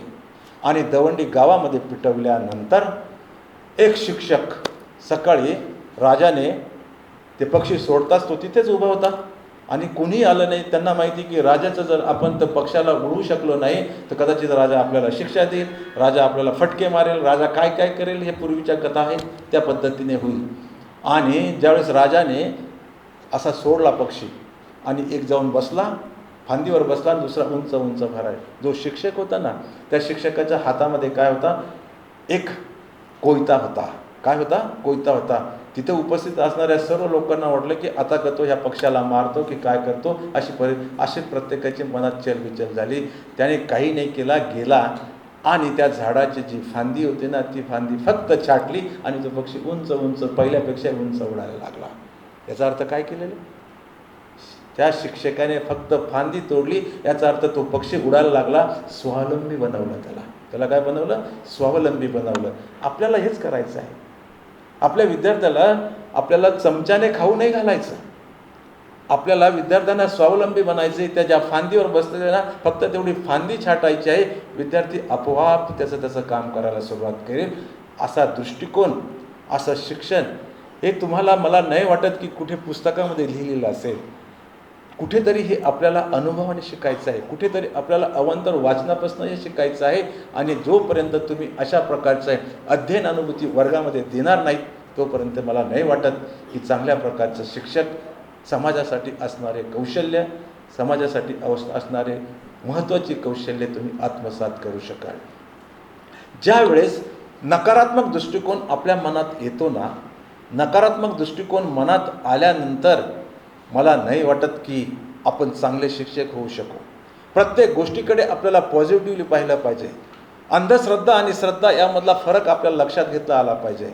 आपण कोणत्याही गोष्टीकडे अंधश्रद्धेनं न पाहता विद्यार्थ्याचा विचार करून प्रत्येक गोष्टी सकारात्मक दृष्टिकोनातनं जर घेत गेलो तर मला वाटतं आपल्याला कोणतीही गोष्ट अशक्य नाही. वर्गामध्ये एक शिक्षक येत होते, एका शाळेचे एका कॉलेजचे शिक्षक असतील. ते शिक्षक ज्यावेळेस येत होते आणि आल्यानंतर त्यांचा रस्त्यातच समोर त्यांच्या गाडीचा अपघात झाला. रस्त्यात त्यांच्या गाडीचा अपघात झाला. हा अपघात 4-5व्या वेळेस झालेला होता. त्यावेळेस वर्गात आल्यानंतर विद्यार्थी बघत आहे की त्या शिक्षकाच्या गाडीला अपघात झालेला आहे. लगेच विद्यार्थ्यांमध्ये चुळबुळ सुरू झाली. का? की काहीतरी अपशकुन आहे. सर तुम्ही ही गाडी बदलून टाका. सर ही गाडी तुम्ही बदलून टाका. 4-5 वेळेस अपघात झालेला आहे. 4-5 वेळेस अपघात झाले, त्यातनं तुम्ही वाचता आहात. आता आज संध्याकाळपर्यंत ही गाडी बदलली पाहिजे, कारण आता तुम्हाला ही गाडी चांगली नाही, दर कायमच अपघात होतो आहे. त्यावेळेस त्या शिक्षकाने काय सांगितलं असेल? बघा, विद्यार्थ्यांचा दृष्टिकोन नकारात्मक होता की गाडी बदला, अपशकुन होतो आहे. त्यावेळेस शिक्षक सांगतोय की ह्या गाडीमुळे मी 4 वेळा वाचलेलो आहे, म्हणून ही गाडी मला महत्त्वाची आहे. ही गाडी 4 वेळेस मी वाचलेलो आहे. आपण म्हणतो ना, हा पेला रिकामा आहे, अर्धा भरलेला आहे. आणि दुसरं काय म्हणतो? हा अर्धा रिकामा आहे आणि अर्धा भरलेला आहे. अर्थ एकच आहे, फक्त एक गोष्ट नकारात्मक आहे, एक गोष्ट सकारात्मक आहे. तुम्ही मला सांगा, जर असे शिक्षक जर डिग्री घेऊन बाहेर पडत असेल, ते प्रत्येक गोष्टीकडे जर सकारात्मक बघत असतील, पॉझिटिव्हली बघत असतील, तर मला वाटतं की समाजाला अशाच दृष्टिकोनाची गरज आहे. समाजाला अशाच पॉझिटिव्ह ॲटिट्यूडच्या असणाऱ्या विद्यार्थ्यांची गरज आहे, शिक्षकाची गरज आहे. आणि जोपर्यंत आपण सकारात्मक दृष्टिकोनातून असं बघत नाही, तोपर्यंत नाही मला वाटत की आपण चांगल्या प्रकारच्या अध्ययन अनुभूती देऊन समाजासाठी उपयुक्त असा विद्यार्थी निर्माण करू शकतो, शिक्षक निर्माण करू शकतो, किंवा व्यक्ती किंवा नागरिक निर्माण करू शकतो. आणि सगळ्यात जास्त जबाबदारी जी असेल ती समोर बसणाऱ्या विद्यार्थ्यांची आहे. की जर तुम्ही समाजामध्ये 2 वर्षानंतर जाणार आहात, तर आपल्याला कोणता नागरिक हवा आहे? निगेटिव्ह थिंकिंग करणारा की पॉझिटिव्ह थिंकिंग करणारा, हे आपल्याला पाहिजे आहे. आता आपण वर्गामध्ये शिकवताना काय करतो की जे विद्यार्थी अतिशय चाणाक्ष आहेत, अतिशय वर्गामध्ये हुशार विद्यार्थी आहेत, प्रश्न विचारतात, वरती बोट करणारे विद्यार्थी आहे, अशाच विद्यार्थ्यांकडे आपण लक्ष देतो. हे बरोबर आहे का? मला वाटतं नाही. आपण शेवटच्या विद्यार्थ्यांपर्यंत काम केलं पाहिजे. शेवटच्या विद्यार्थ्या, अध्ययनक्षम विद्यार्थी, मी असं म्हणणार नाही, हा शब्दही कदाचित काहींना पटणार नाही, रुचणार नाही. अध्ययन अक्षम, सगळेच विद्यार्थी अध्ययन अक्षम नसतात. की जे विद्यार्थी अध्ययन अक्षमच्या पर्यंत असतील, अशा विद्यार्थ्यांसाठी काम केलं पाहिजे. आणि जोपर्यंत आपण अशा विद्यार्थ्यांसाठी काम करत नाही, तोपर्यंत शिक्षक यशस्वी होऊ शकत नाही. शिक्षक यशस्वी होऊ शकत नाही, परिणामकारक होऊ शकत नाही, त्याचं अध्यापन प्रभावी होऊ शकत नाही. नेपोलियन बोनापार्ट हे नाव मला वाटतं प्रत्येकाने ऐकलेलं असेल. Napoleon Bonaparte. नेपोलियन का यशस्वी झाला? नेपोलियन कधीतरी युद्ध हरलेला तुम्ही ऐकलेलं आहे का? तर नेपोलियन बोनापार्ट, त्याच्याकडे 41 बटालियन्स होत्या. किती? 41 बटालियन्स होत्या. आणि जर आपल्याकडे 200 विद्यार्थी असतील, आपण जर 20-20चे गट केले, फर्स्ट इयरचे 5 गट झाले आणि सेकंड इयरचे 5 गट झाले, आणि समजा एखादं काम आपण महाविद्यालयाने ह्या 10 गटामध्ये विभागलं, तर आपण असा गट प्रमुख तयार करतो की ज्या विद्यार्थ्याला आपण सांगितलेलं चटकन समजतं आणि तो लगेच त्याच्यावरती कार्यवाही करेल आणि काय करेल, ते काम लवकरात लवकर पूर्ण करेल. परंतु नेपोलियन बोनापार्ट याच्या विरुद्ध वागत होता. नेपोलियन बोनापार्ट याच्या विरुद्ध वागत होता. 41 बटालियन्समधला, प्रत्येक बटालियन्समधला असा एक सैनिक तो शोधत असे की त्याने सांगितलेलं काहीच समजत नसे. समजा त्याच्या मनामध्ये काही योजना असेल की कोणत्या राज्यावर आक्रमण करायचं आहे, कोणत्या शत्रूला हरवायचं आहे, त्या ठिकाणी नदी कशा आहेत, नाले कसे आहेत, तिथलं वातावरण कसं आहे, त्या ठिकाणी कधी बर्फ पडतो, कधी नद्या वाहतात, कधी नाले वाहतात, आणि काय केलं म्हणजे समोरचा शत्रू आपण पराभव करू शकतो. ज्यावेळेस तो सूचना करत असे नेपोलियन प्रत्येकाला विचारत असेल की तुला हे समजलं का, तुला हे समजलं का, तुला हे समजलं का.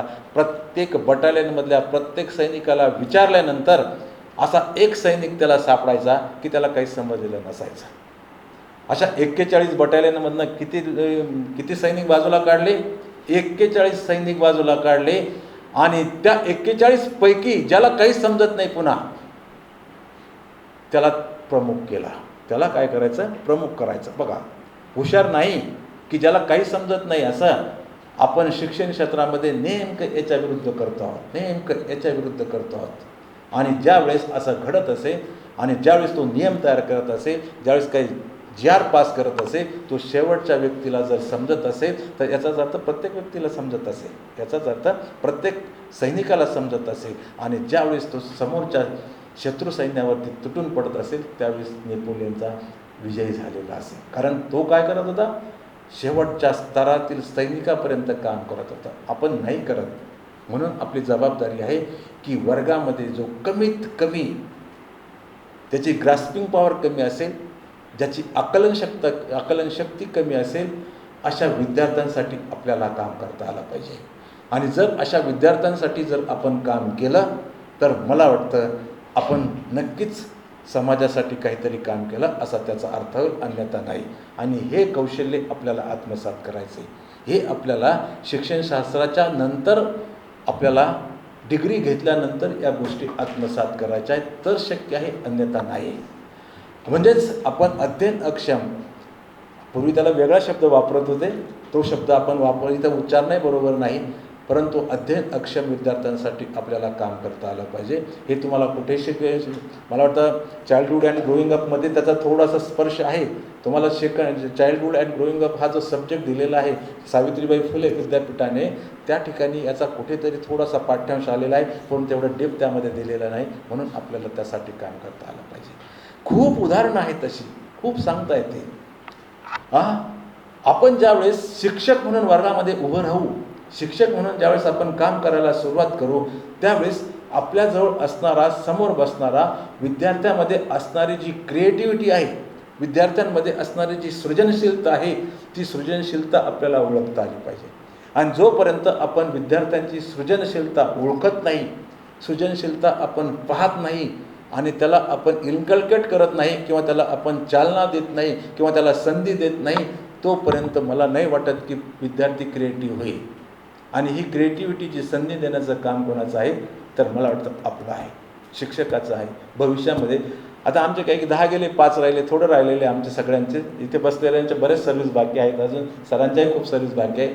पण आता आमच्यासारखे जे काही आता आउटडेटेड होणारे शिक्षक आहेत, आउटडेटेड या अर्थाने म्हणतो की माझे 7-8 महिने शिल्लक आहे म्हणून मी म्हणतो आहे, तर नवीन जबाबदारी जी आहे ती नवीन जबाबदारी ह्या समोरच्या विद्यार्थ्यांवरती, समोरच्या शिक्षकांवरती घेऊन पडलेली आहे.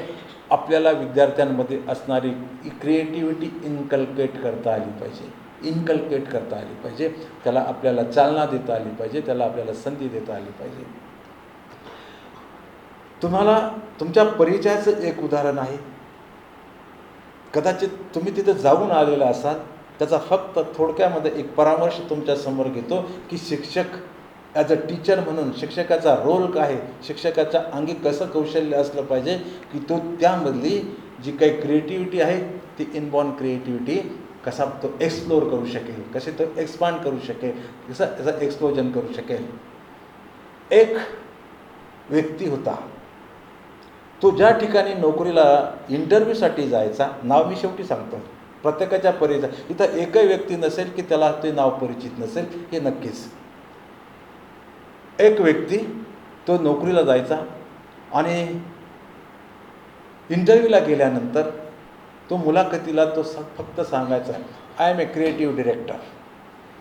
तो त्याची स्वतःची ओळख फक्त काय करून द्यायचा, I am a creative director and I am so and so, मी असा आहे. अशी ओळख करून देताना त्या समोरच्याला अपेक्षित वेगळं होतं, तिथं अपेक्षित काम वेगळं होतं. तो असा पहिल्या ठिकाणी त्याला रिजेक्ट केलं, दुसऱ्या ठिकाणी रिजेक्ट केलं, कारण तो प्रत्येक ठिकाणी गेला की I am a creative director and creative person एवढीच ओळख करून द्यायचा, बाकी काहीच ओळख करून देत. त्याला 7-8 ठिकाणी नाकारल्यानंतर त्याला नोकरी नाही, उद्योगधंदा नाही, खर्चायला पैसे नाही, घरी बायकोने म्हणजे घरी पैसा नसल्यानंतर काय काय होतं ते सगळ्या गोष्टी घडत होत्या. आणि तो एका गॅरेजमध्ये जाऊन बसला. त्याच्या घराच्या शेजारी एक दुसऱ्याचं गॅरेज होतं, त्या गॅरेजमध्ये जाऊन बसला. बघा आपल्याला नेमकं काय अपेक्षित आहे. गॅरेजमध्ये जाऊन बसल्यानंतर एक कप चहा घेतला, एक ब्रेड घेतला, भूक लागलेली होती, एक ब्रेडचा पीस, एक कप चहा, आणि तो त्या टेबलवर बसला आहे आणि ब्रेड खातो आहे. आणि त्याच्या मनात काहीतरी विचार चालू होते, विचार सुरू झाले. तितक्यात ते गॅरेज म्हटल्याने तिथे उंदरं होते. समजा एखादा उंदीर आता ह्या स्टेजवर जर आला तर तुम्ही काय कराल? मी जर प्रत्येकाला प्रश्न विचारला ना, प्रत्येक जण त्याचं वेगळं वेगळं उत्तर देईल. प्रत्येक जण विद्यार्थी म्हणे की नाही, आम्ही त्याला पकडून घेऊ, आम्ही त्याला हुसकून देऊ, किंवा काही श्रद्धेवाले विद्यार्थी असेल तर कोणी सांगेल काय आम्ही त्याला नमस्कार करू, आम्ही त्याला गणपतीचं वाहन म्हणून समजू, आम्ही येव करू, आम्ही देव करू. परंतु नाही, ज्यावेळेस तो चहा पित होता, तो पाहत होता तो की तो उड्या मारत होता. काय करत होता? तो उंदीर आहे, तो उंदीर असा उड्या मारत होता. आणि उड्या मारता मारता त्या उंदराने उडी मारली आणि टेबलवरती आला. तो निरीक्षण करतो आहे. आणि निरीक्षण करता करता ज्यावेळेस तो त्या उंदीर त्या चहामध्ये त्याने एक घोट चहा पिला उंदराने, तरी तो त्याच्याकडे पाहतोय. तो ब्रेड आहे, त्या ब्रेडचा एक घास घेतला, एक तुकडा घेतला, तरी तो त्याच्याकडे बघतो आहे. आणि उंदीर उड्या मारतोय, चहा पितोय, ब्रेडचा तुकडा खातोय, उड्या मारतोय, खाली जाऊन उड्या मारतोय, पुन्हा टेबलवर येतोय. आणि तिथं त्याच्यामध्ये असणारी जी क्रिएटिव्हिटी होती, त्याच्यामध्ये असणारी जी सृजनशीलता होती, ती सृजनशीलता जागरूक झाली. आणि तो दुसरा तिसरा कोणी नसून वॉल्ट डिझनी आहे, की नंतर त्याने या उंदरावरती आधारित जे मोशन पिक्चर्स तयार केले, ते मोशन पिक्चर्स, ॲनिमेटेड पिक्चर्स. आणि मला वाटतं तो आज जगातल्या बोटावर मोजण्या इतक्या श्रीमंत लोकांपैकी एक आहे. फक्त कशामुळे? तर त्याच्यामध्ये असणारी सृजनशीलता, त्याच्यामध्ये असणारी क्रिएटिव्हिटी. आणि म्हणून प्रत्येक विद्यार्थ्यामध्ये काहीतरी स्पार्क आहे, प्रत्येक विद्यार्थ्यामध्ये काहीतरी पोटेन्शियल आहे. प्रत्येक विद्यार्थी हा एका विद्यार्थ्यांपेक्षा वेगळा आहे. आणि शिक्षकाचं काम फक्त काय आहे की त्या स्पार्कला काय करायचं आहे? फक्त धक्का मारायचा आहे. विद्यार्थ्याला शिकवणं अपेक्षित नाही, विद्यार्थ्याला सगळं सांगणं अपेक्षित नाही. विद्यार्थी आता बघा, जर तुम्हाला सांगितलं ना 8वी 9वी किंवा मला वाटतं 4थी 5वीच्या विद्यार्थ्याजवळ स्मार्टफोन आहे, एखादा प्रश्न विचारा, तो आज ChatGPTमध्ये किंवा मेटा AI ते टाकतो आणि लगेच त्याचं उत्तर शोधतो. विद्यार्थ्यांना आपलं शिकवणं अपेक्षित नाही आहे आता. आणि जर असं असेल तर आता मी जे काही उदाहरणं दिले, कदाचित विद्यार्थी जाऊन शोधतही असतील. मी काय म्हणतो, गुगल करा, हरकत नाही. कारण मी जे सांगितलेलं आहे ते गुगल किंवा इकडून तिथून पाहून नाही, तर मी प्रत्यक्ष वाचून तुमच्यासमोर मांडलेलं आहे. आणि मला वाटतं अशा प्रकारची जी क्रिएटिव्हिटी आहे, सृजनशीलता आहे, प्रत्येक विद्यार्थ्याची सृजनशीलता आपल्याला एक्सप्लोर करता आली पाहिजे, आपल्याला त्याचा स्पार्क शोधता आलं पाहिजे. आणि हे काम फक्त शिक्षकच करू शकेल. एवढंच नाही तर मला वाटतं आपल्याला अशा विद्यार्थ्यांसाठी काम करता आलं पाहिजे की प्रत्येक विद्यार्थ्यासाठी आपल्याला काम करता आलं पाहिजे. आता महाकवी कालिदास असेच निर्माण नाही झालेले, महान साहित्यकार महाकवी कालिदास सहजपणे निर्माण नाही झालेले, किंवा संस्कृतकार महाकवी कालिदास असेच नाही तयार झालेले. तुमच्या माहितीसाठी सांगतो, जर कोणी महाकवी कालिदास वाचलेलं असेल, साहित्यकार कवी कालिदास वाचलेलं असेल, तर त्या प्रत्येक इथं संस्कृतचं कोणी आहे का? संस्कृतचं कोणी आहे का? हां, संस्कृतचं त्यांनी वाचलेलं असेल, कदाचित माहीत असेल. अर्थात ही गोष्ट प्रत्येकालाच माहिती असली पाहिजे. अतिशय मंदबुद्धीचा बालक, आता मंदबुद्धीचा शब्द वापरतो मी, मंदबुद्धीचा बालक.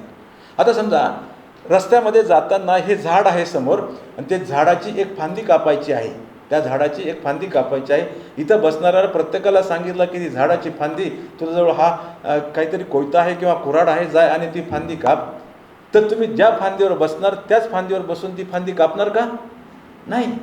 आपण ते खाली उभं राहू किंवा बाजूला उभं राहू आणि ती फांदी कापू.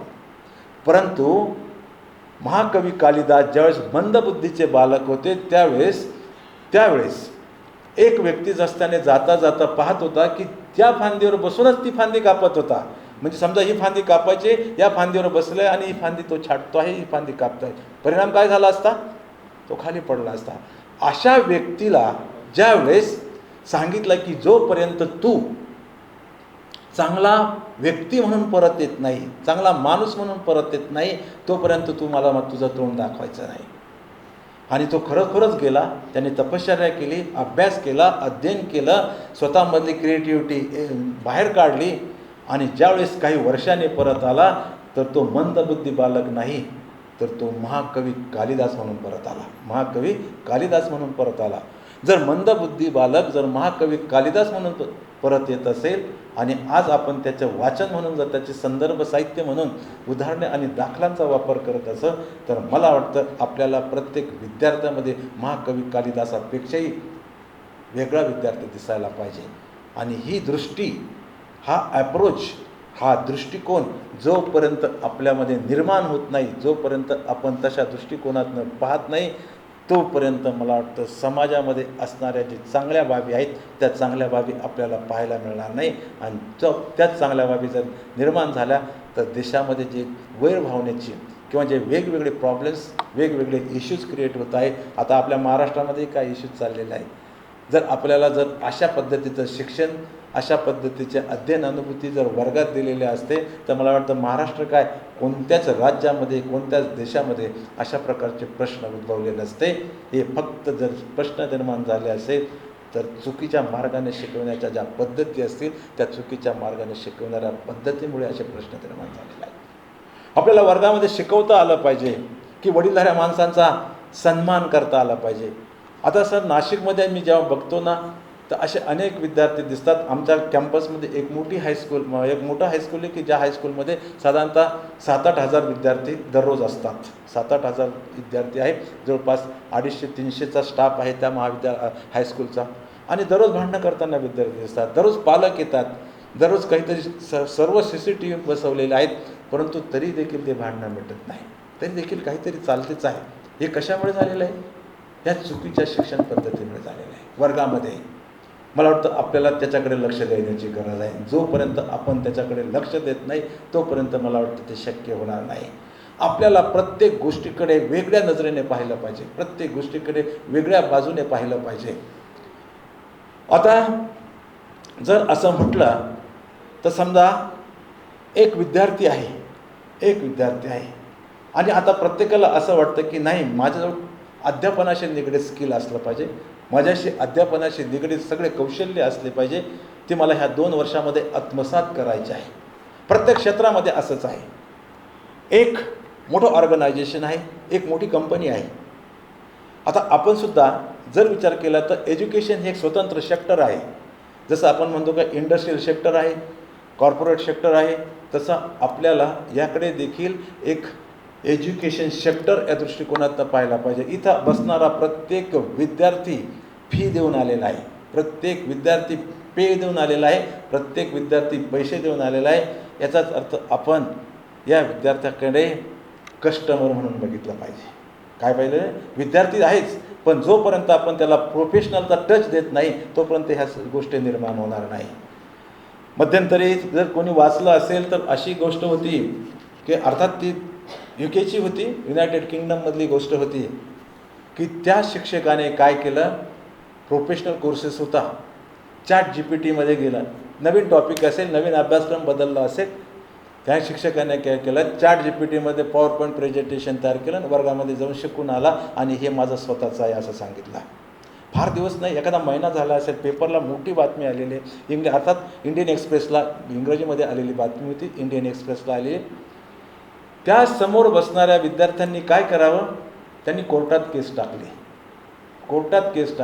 का कोर्टात केस टाकले? की आम्हाला जे अपेक्षित आहे ते अपेक्षित या शिक्षकांनी शिकवलं नाही. मोठी टेक्नॉलॉजिकल इन्स्टिट्यूट आहे, त्याचं नावं घेणं संयुक्तिक नाही. आणि ती कोर्टामध्ये फास्ट ट्रॅकवरती ते विद्यार्थी ती केस जिंकले ना. जर विद्यार्थी जर ChatGPTवरती प्रत्येक गोष्ट शिकत असतील, प्रत्येक गोष्ट मिळवू शकत असतील तर शिक्षकाने ChatGPTच्या बाहेर गेलं पाहिजे. ChatGPT नाही, शिक्षकासाठी ग्रंथालयच महत्त्वाचं आहे. शिक्षकासाठी संदर्भ पुस्तकं महत्त्वाचे आहे. जो शिक्षक तुम्ही शिक्षक झाल्यानंतर शाळेचं जे ग्रंथालय आहे त्या ग्रंथालयामध्ये जास्तीत जास्त वेळ ग्रंथालयामध्ये बसला पाहिजे, जास्तीत जास्त वेळ ग्रंथालयात दिला पाहिजे. आणि जोपर्यंत आपण ग्रंथालयामध्ये जाऊन बसत नाही तोपर्यंत तुम्ही चांगले शिक्षक होऊ शकत नाही. याच्यावरती माझा ठाम विश्वास आहे. तुम्हाला जास्तीत जास्त फक्त आपल्या पाठ्यपुस्तकच वाचली पाहिजे असं नाही. पाठ्यपुस्तकाच्या पलीकडची काही पुस्तकं आहे, अवांतर पुस्तकं वाचा. तुम्ही दररोज 4 पानं वाचा. 4 पानांमधून तुम्हाला 2 ओळीसुद्धा जर घेता आल्या तर फार चांगला होईल. अशीच एक मोठी कंपनी आहे. त्या कंपनीमध्ये एकाशी निगडीत असे खूप असे मशिनरी जोडलेले आहे. एक मशीन बंद पडलं तर सगळे मशिनरी बंद पडते. असे हजारो मशीन एकमेकांशी जोडलेले आहे असं लक्षात घ्या. आणि त्या मशिनरीमध्ये आणि मोठे मोठे इंजिनियर आहेत, व्हाईस प्रेसिडेंट आहेत, प्रेसिडेंट्स आहेत, चीफ इंजिनियर आहेत. त्यांच्याखाली हजारो इंजिनियर काम करत आहेत आणि हजारोचा स्टाफ आहे. आणि प्रोडक्शन काही कोट्यावधीचं दररोज प्रोडक्शन होत आहे. आणि जर एखादं मशीन जर बंद पडलं तर मला वाटतं हजारो कोटीचा रुपये, हजारो डॉलरचा तोटा त्या कंपनीला होत आहे. अशाच वेळेस काम सुरू असताना अतिशय फास्ट उत्पादन सुरू असताना एक दिवस त्या कंपनीमधलं एक मशीन बंद पडतं. एक मशीन बंद पडलेलं आहे. आणि इंजिनियर म्हटल्यानंतर तो M.Tech असेल, तो ME असेल, तो मोठ्या मोठ्या डिग्र्या घेतलेल्या असतील, मोठे मोठे सर्टिफिकेट्स त्याच्याकडे होते. त्यावेळेस त्या कंपनीचा जो प्रेसिडेंट होता तो प्रेसिडेंट आला आणि सर्वांना सूचना केल्या की 2 तास झाले, 3 तास झाले, 4 तास झाले, प्रोडक्शन बंद झालेलं आहे, उत्पादन बंद झालेलं आहे.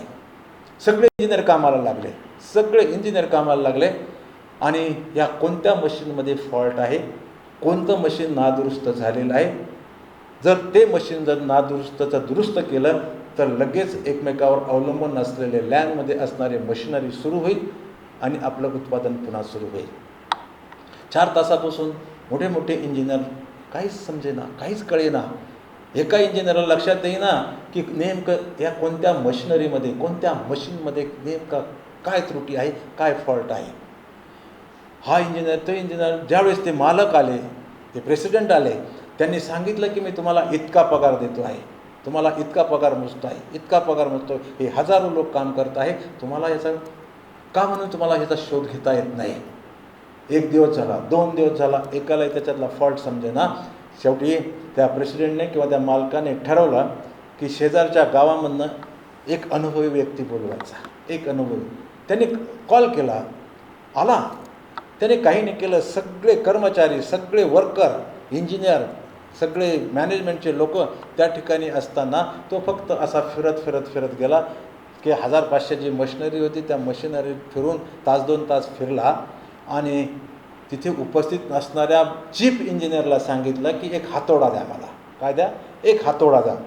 एक हातोडा मागितल्यानंतर तो काही नाही फिरला आणि एका मशीनमध्ये जाऊन त्या हातोड्याने फक्त 2-3 असे ठोके मारले आणि त्या हातोड्यानं एका स्क्रूवरती असे 2-3 ठोके मारले आणि सगळे मशिनरी चालू झाली, प्रोडक्शन सुरू झालं. आणि ज्यावेळेस तो जाताना निघाला त्यावेळेस जाताना त्याने बिल केलं 5 लाख रुपये. 3 हातोडे मारले एका ठिकाणी, बिल केलं 5 लाख रुपये. त्यावेळेस बाकी सगळ्याचे चीफ इंजिनियर आणि ते ज्या कंपनीचे जे प्रेसिडेंट होते त्यांनी प्रश्न विचारला, 3 हातोडे मारले आणि 3 हातोडे मारल्याचं बिल 5 लाख रुपये. त्यावेळेस त्याने उत्तर दिलं, ते आपल्याला डोळ्यात अंजन घालण्यासारखं आहे. त्यावेळेस त्या व्यक्तीने उत्तर दिलं की 4,99,999 रुपये आणि 1 रुपया असं त्यांनी वेगळं विभाजन केलं.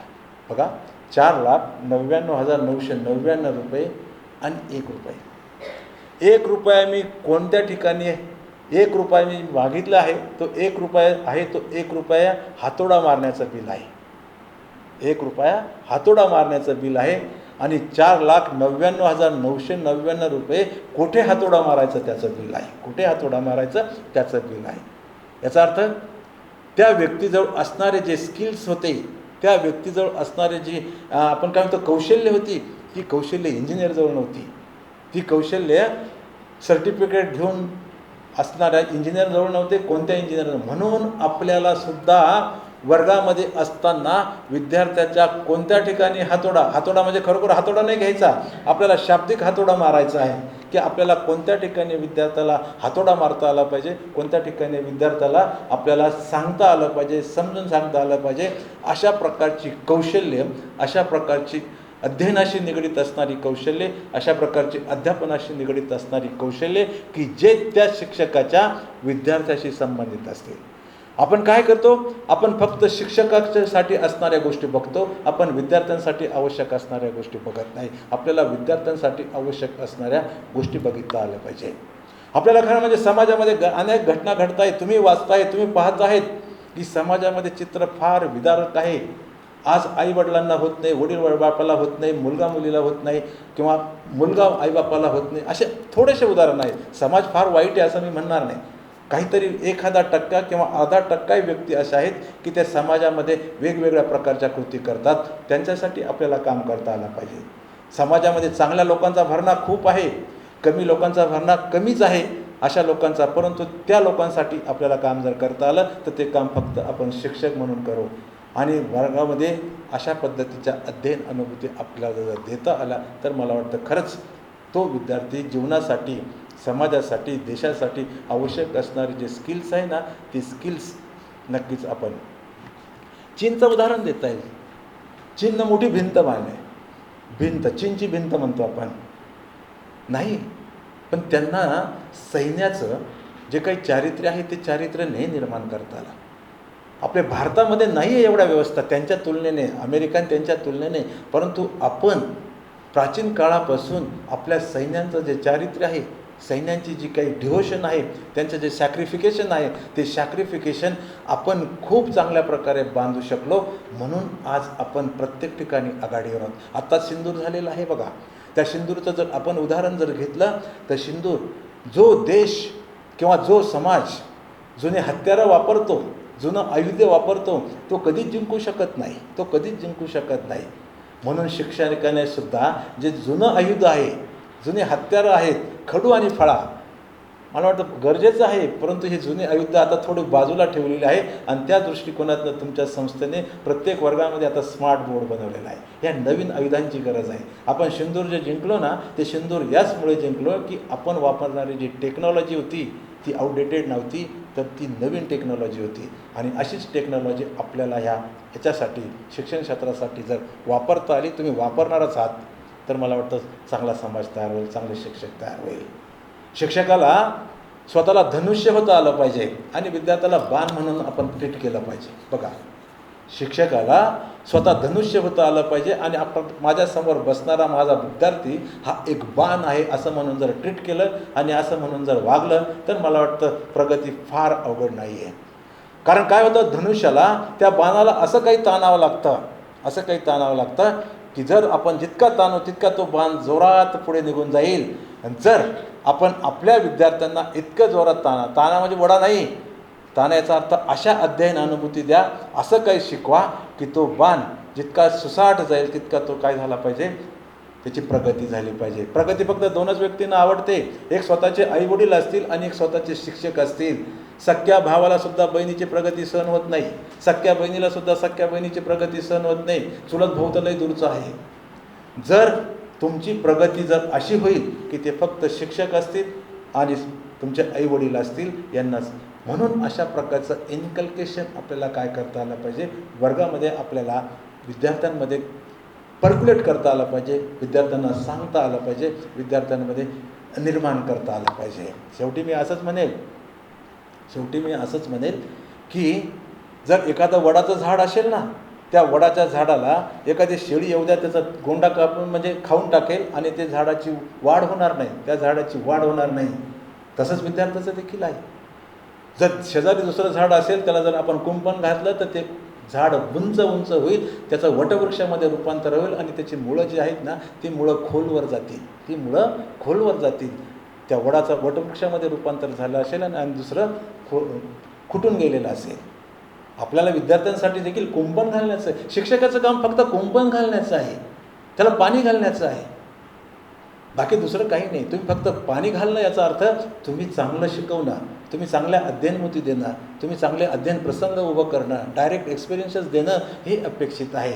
आणि जोपर्यंत आपण असं कुंपण घालण्याचं जर काम केलं तर तुमच्यासमोर बसणारा, तुम्ही शिक्षक झाल्यानंतर तुमचा प्रत्येक विद्यार्थी नक्कीच वटवृक्ष झाल्याशिवाय राहणार नाही.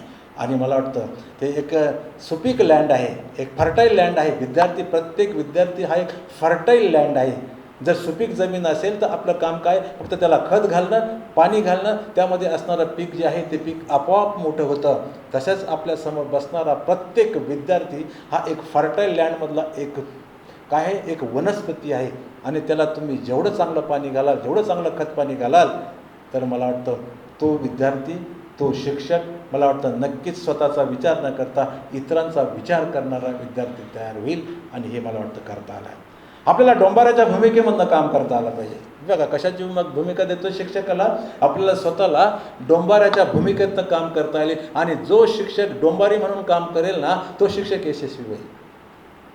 आता तुम्ही म्हणाल की डोंबारी आणि शिक्षकाचा काय संबंध? बघा तुम्ही डोंबाऱ्याचा खेळ प्रत्येकाने पाहिलेला असेल. 2 बांबू आहेत, एक दोर आहे आणि एक छोटा मुलगा किंवा मुलगी काय करते, हातात काठी आहे, बॅलन्स धरते आहे, एका बाजूने दुसऱ्या बाजूला जात आहे. परंतु एक वाद्य वाजवतं आहे आणि ते वाद्य वाजवता तो छोटासा बालक काय करतं, एका टोकावरून एका टोकाकडे जात आहे. परंतु त्या बालकाला, त्या छोट्या पोराला इतका आत्मविश्वास आहे की जर मी पडलं तर माझा बाप मला झेलायला खाली तयार आहे.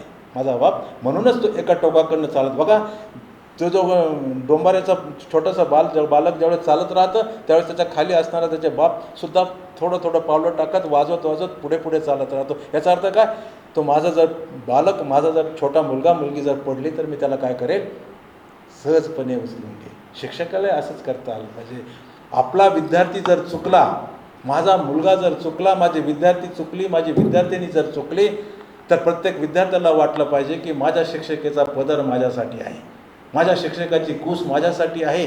जोपर्यंत अशी शाश्वती असा आत्मविश्वास विद्यार्थ्यांना वाटत नाही तोपर्यंत चांगला शिक्षक तयार होणार नाही.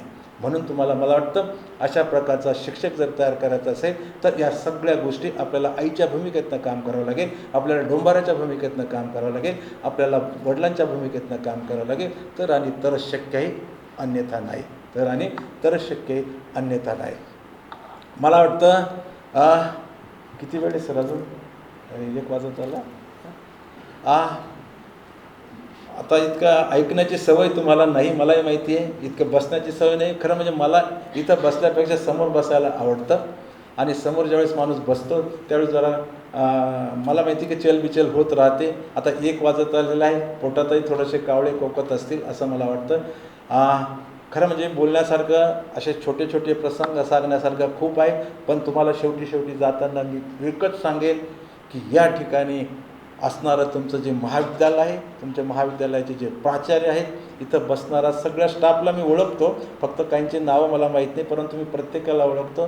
प्रत्येक डिव्होटेड पर्सन्स आहेत, प्रत्येक स्वतःसाठी न काम करता महाविद्यालयासाठी काम करत आहेत. आणि जर तुम्ही यांच्या मार्गदर्शनासाठी जर खूप चांगलं जर काम केलं आणि तर मला वाटतं भविष्यामध्ये तुम्ही नक्कीच चांगलं शिक्षक व्हाल. आणि सर मी पुन्हा एकदा सांगतो की या ठिकाणी आल्यानंतर मला हे पाहून मला खूपच आनंद झालेला आहे. इतकं छानसं सर मला नाही पाहायला मिळालेलं आहे. पण मी माझं भाग्य समजतो की आज मला इथं येऊन तुमचं या सगळ्या गोष्टी पाहता आल्या. म्हणजे मी जाता तुमच्याकडनं काहीतरी घेऊन जाईल. आणि हे मला वाटतं माझ्या मॅनेजमेंटला पण काही गोष्टी सांगायला लागतील की नाही आपण इथं एक जाऊया, इथं बघूया. आणि आम्ही 65 सालचं कॉलेज आहे, पण 65 सालचं म्हटल्यानंतर ते म्हातारच झाल्यासारखं आहे. कारण आता आमची बिल्डिंग आहे 74-75ची बिल्डिंग. आणि ती बिल्डिंग म्हटल्यानंतर आणि ही तुमचं सगळं इन्फ्रास्ट्रक्चर पाहिल्यानंतर मला खूप आनंद झाला. आणि तुम्ही मला इथं बोलवलं आणि माझा सत्कारही केला, मला बोलण्याची संधी दिली, मला व्यक्त होण्याची संधी दिली. त्याबद्दल मी माझ्या वैयक्तिकरित्या भावे सर, तुमचे सगळे सहकारी शेख सर, सगळे इथं उपस्थित असणारे सर्व प्राध्यापक, त्याचबरोबर माझी PhDची विद्यार्थिनी ज्योती मिस्त्री, ती आता 4-5 वर्ष माझ्याकडे येत होती. पण तिला परवा दिवशी पहिल्यांदा बस म्हटलं, तिला कधी मी बस म्हटलं नाही, ते पण सांगितलं तिच्यामुळे. पण तिने चांगलं काम केलेलं आहे. तुम्ही सगळे लोक चांगलं काम करत आहात. आणि चांगले टीमवर्क आहे आणि टीमवर्क फार महत्त्वाचं आहे. मला वाटतं टीमवर्कशिवाय कोणता ज्या ठिकाणी वर्क कल्चर चांगलं असेल त्या ठिकाणी सगळ्या गोष्टी शक्य असतात आणि ज्या ठिकाणी वर्क कल्चरचा अभाव आहे त्या ठिकाणी कोणत्याही गोष्टी शक्य होत नाहीत.